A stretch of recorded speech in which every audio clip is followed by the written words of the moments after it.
नमस्कार। स्वागत है आप सभी का मेरे YouTube चैनल पर। हम लोग देवनागरी लिपि के मानकीकरण की बात कर रहे थे और आज हम देवनागरी लिपि के मानक स्वरूप के अंतर्गत ही हिंदी वर्तनी के मानकीकरण का भी अध्ययन करेंगे। जैसा कि पिछले वीडियो में मैंने आपसे कहा था कि अब हम आगे जो है देवनागरी लिपि के अंतर्गत हिंदी वर्तनी का मानकीकरण का अध्ययन करेंगे। तो शुरुआत करते हैं इसकी। तो सबसे पहले बात करते हैं कि किसी भी भाषा को सीखने सिखाने में सहायक या बाधक बनने के दो प्रमुख कारक हैं। एक तो है भाषा का व्याकरण और दूसरा उसकी लिपि। तो जो लिपि है, लिपि के दो पक्ष होते हैं। एक पक्ष है ध्वनि के लिए प्रयुक्त प्रतीक चिन्हों की स्पष्टता, यानी वर्णमाला की स्पष्टता, और लिखावट में सरलता, प्रयत्न लाघव, स्थान लाघव आदि का अच्छे से पता होना। और जो दूसरा पक्ष है लिपि का, वो है वर्तनी। जो भी भाषा लिपि में लिखी जा रही है उसकी वर्तनी जो है वो स्पष्ट होनी चाहिए। एक ही ध्वनि को प्रकट करने के लिए विविध रूपी वर्णों का प्रयोग वर्तनी को जटिल बना देता है। तो ये क्या होता है, जैसे रोमन में है सी जो ध्वनि है वो क, श, च आदि के लिए प्रयोग की जाती है। तो एक ही प्रतीक चिन्ह जो है एक से अधिक ध्वनियों के लिए प्रयोग किया जाता है। तो ये क्या है, ये वर्तनी को जटिल बनाता है। तो ये लिपि का एक सामान्य दोष कहलाता है। यद्यपि देवनागरी लिपि में यह दोष बहुत कम है, फिर भी इसकी कुछ विशिष्ट कठिनाइयाँ हैं, इसकी कुछ जटिलताएं हैं, कुछ कठिनाइयाँ हैं जिनका कि अध्ययन हम आज के इस वीडियो में करेंगे। इन सभी कठिनाइयों को दूर करने हेतु केंद्रीय हिंदी निदेशालय ने वर्तनी के मानकीकरण के लिए कुछ नियम बनाए हैं। तो इन नियमों का अध्ययन हम करेंगे। तो सबसे पहले जो पहला नियम जिसके बारे में हम बात करेंगे वो है संयुक्त व्यंजन संबंधी नियम। कि संयुक्त व्यंजन जब बनाए जाते हैं तो उससे संबंधित कौन कौन से नियम जो हैं, मानक रूप क्या है, उसके बारे में हम बात करते हैं। तो पहला तो है खड़ी पाई वाले व्यंजन। ठीक है, अब खड़ी पाई क्या होती है, यानी कि जिन व्यंजनों में जैसे क है, क खड़ी पाई नहीं है। ख में क्या है, पीछे से डंडा लगा हुआ है, तो ख क्या है, खड़ी पाई वाला व्यंजन है। ऐसे ही गौ खड़ी पाई वाला व्यंजन है, घ खड़ी पाई वाला व्यंजन है। ठीक है, तो ये होता है खड़ी पाई, यानी कि जिसके अंत में एक सीधा डंडा लगा हो, उन्हें हम कहते हैं खड़ी पाई वाले व्यंजन। तो खड़ी पाई वाले व्यंजनों के संयुक्त रूप परंपरागत तरीके से खड़ी पाई को हटाकर बनाए जाए। जब हमें जो खड़ी पाई वाले व्यंजन का जो संयुक्त रूप बनाना है, जब ये जो खड़ी पाई के जो व्यंजन हैं, जब इनको हम हमें आधा लेना होता है, तब की बात की जा रही है। तो इनके जो प्रचलित परंपरागत रूप से जो इनके शब्द प्रचलित है, हमें वैसे ही इनको बनाना है। जैसे स्क्रीन पर आप देख रहे होंगे, ख्याति, व्यास, श्लोक, ध्वनि, प्यास। तो इसमें खड़ी पाई को हटा करके ख की जो खड़ी पाई है उसको हटा दिया गया है, व की खड़ी पाई को हटा दिया है, स की खड़ी पाई को हटा दिया, ध की खड़ी पाई को हटा दिया, प की खड़ी पाई को हटा दिया है। तो खड़ी पाई हटा करके इनका हम जो है इस प्रयोग करते हैं। इसके बाद जो दूसरा है क और फ। अब क और फ तो में खड़ी पाई के व्यंजन नहीं है, तो खड़ी पाई के जो व्यंजन नहीं है उनके बारे में हम बात करेंगे। सबसे पहले बात करते हैं क और फ की। तो क और फ के हुक के आधे भाग को हटाकर संयुक्ताक्षर बनाए जाए, यानी कि जैसे आप देख रहे होंगे संयुक्त, पक्का, दफ्तर। तो इसमें क्या होता है कि क का जो पीछे का हिस्सा है, हुक, जो पीछे का हुक है, यानी कि उसको क्या करना है, हटा देना है, और बाकी जो है इसका प्रयोग करना है। तो ये मानक रूप है। उसके बाद जो है, जो हमारे अब और अन्य व्यंजन बचते हैं जो खड़ी पाई वाले नहीं हैं, जैसे अंग, छ, ट, ठ, ड, ढ और ह। तो ये संयुक्ताक्षर हल चिन्ह लगाकर बनाए जाए। अब इनको हम कैसे, जब हम इनके संयुक्त व्यंजन में इनका प्रयोग करते हैं, संयुक्त व्यंजन मतलब कि आधा जो है एक व्यंजन, एक हमारा वर्ण आधा है और बाकी पूरे वर्ण है, जब इनको हम यानी कि आधे व्यंजन के रूप में प्रयोग करते हैं, ये भी आप समझ सकते हो।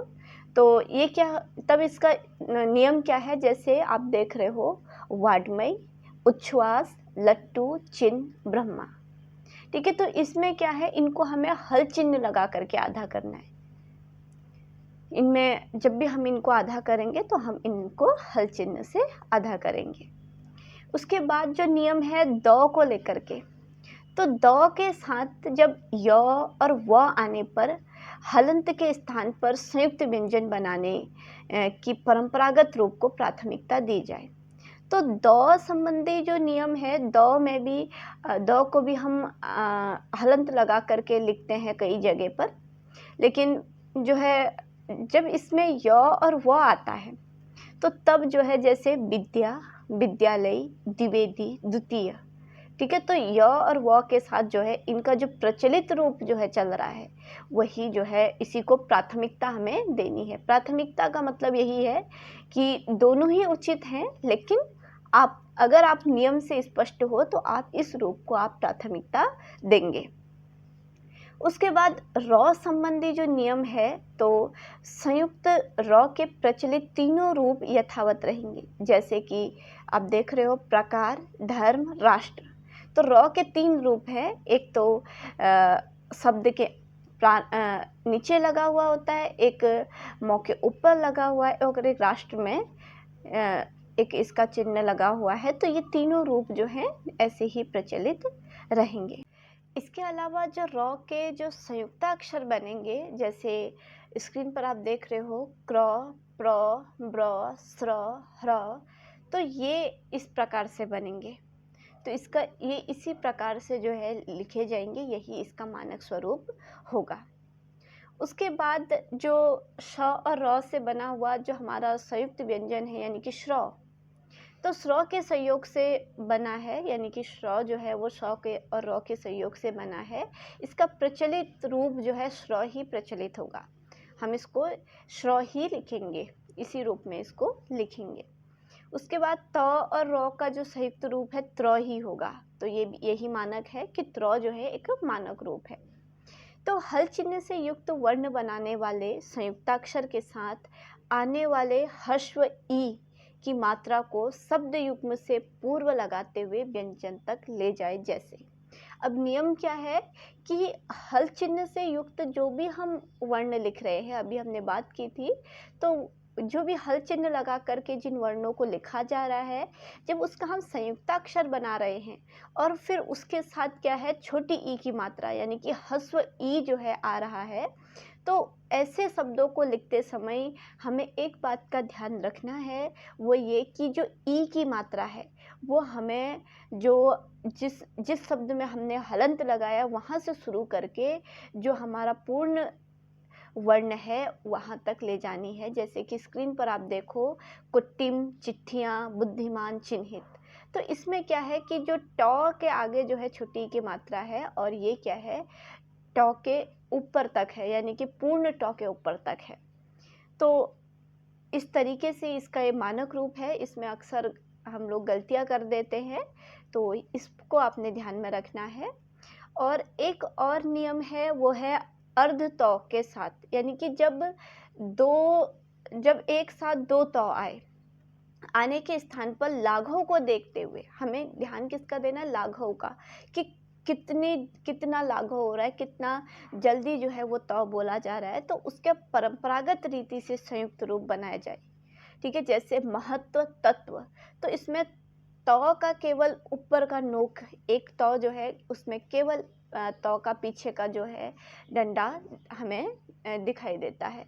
तो ऐसे कुछ शब्द है जो कि प्रारंभ रूप से ऐसे है, लेकिन हर जगह हम ये रूप इस्तेमाल नहीं कर सकते तौ का।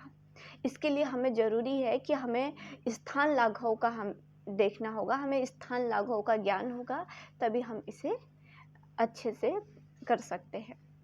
तो यहाँ तक तो था ये संयुक्ता अक्षर से संबंधित जो नियम थे, संयुक्त व्यंजन से संबंधित जो नियम थे, अब हम आगे जो है अगले नियम की बात करेंगे, क्योंकि वीडियो काफ़ी लंबा हो जाता है, तो इसलिए मैंने आज एक ही नियम यहाँ पर लिया है और आप लोगों को भी समझने में आसानी होगी। अगर एक नियम आप लोग अच्छे से समझ जाओगे, तो फिर दूसरा नियम और आसानी से आप लोग समझ जाएंगे।